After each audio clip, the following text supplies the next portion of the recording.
बदल चुकी है हवा, पीओके पर जयशंकर के बयान का क्या है मतलब। पिछले दिनों ब्रिटेन और आयरलैंड के अपने 6 दिवसीय दौरे के बीच विदेश मंत्री एस जयशंकर लंदन में भारत का उदय और विश्व में उसकी भूमिका विषय पर बोल रहे थे। सत्र समाप्ति के बाद एक पाकिस्तानी पत्रकार ने उनसे पूछा कि क्या प्रधानमंत्री नरेंद्र मोदी कश्मीर विवाद के हल के लिए अमेरिकी राष्ट्रपति डोनाल्ड ट्रंप के साथ अपने संबंधों का इस्तेमाल कर सकते हैं। जयशंकर ने कहा कि कश्मीर में हमने ज्यादातर समस्याओं का समाधान कर लिया है। उन्हें लगता है कि अब हम जिस दिन का इंतजार कर रहे हैं वो है कश्मीर को उस हिस्से की वापसी जिसे अवैध तौर पर पाकिस्तान ने चुराया है। सवाल और विश्वास। जयशंकर के ये कहने के बाद लंबित भावनाओं के आलोक में सनसनी पैदा होनी चाहिए थी। इसके विपरीत जम्मू कश्मीर के मुख्यमंत्री उमर अब्दुल्ला ने प्रश्न किया कि आपको ऐसा करने से रोका किसने है। उमर की तरह के प्रश्न आपको सोशल मीडिया पर चारों ओर मिल जाएंगे। कारण इतना ही है कि किसी सरकार ने इसके लिए प्रयास नहीं किया।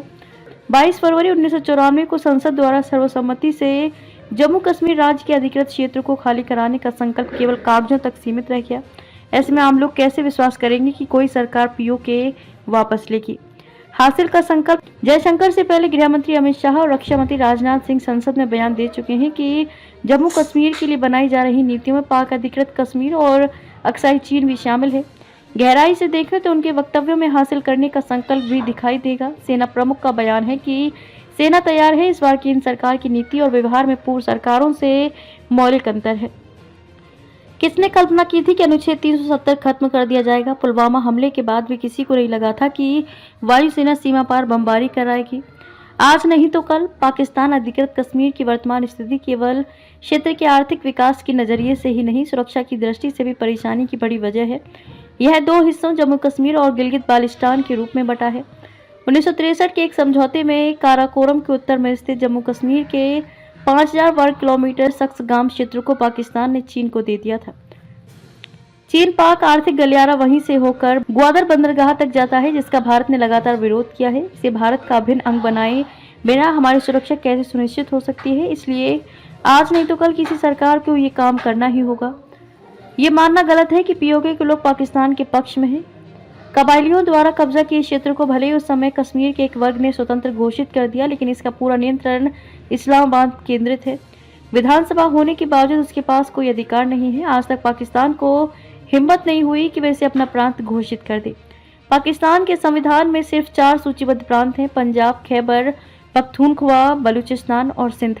इसलिए ये गलतफहमी भी नहीं होनी चाहिए कि पाक अधिकृत कश्मीर पाकिस्तान का हो चुका है। पाक नियंत्रित होने के बावजूद यहाँ लगातार इस्लामाबाद के विरुद्ध विद्रोह होते रहते हैं। कई तरह के खनिज और वन्य औषधि संपदा होने के बावजूद यह क्षेत्र विकास से कोसों दूर है। पाकिस्तान ने उसे आतंकवादियों के प्रशिक्षण, शरण स्थल और सीमा पार कराने के क्षेत्र में बदल दिया है। हाल के वर्षों में वहाँ कई आंदोलन हुए हैं जिनमें इंडिया जिंदाबाद के नारे लगे हैं। 2016 में सर्जिकल स्ट्राइक के बावजूद यहाँ इसका विरोध नहीं हुआ। 2015 के बाद से ही पीओके के अनेक संगठन सामने आकर बोल रहे हैं कि जिस तरह भारत सरकार उसके एक हिस्से में विकास कर रही है, वह सब हमारे क्षेत्र में भी संभव होगा। पीओके में अकेले गिलगित बाल्टिस्तान 72,871 वर्ग किलोमीटर में फैला है।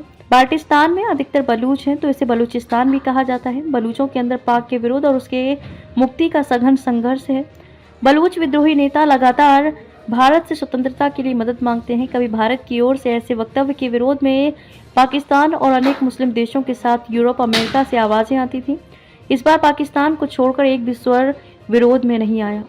खबरों में अब तक के लिए बस इतना ही। फिर होगी आपसे मुलाकात, तब तक के लिए नमस्कार और देखते रहिए पहाड़ दूरदर्शन न्यूज।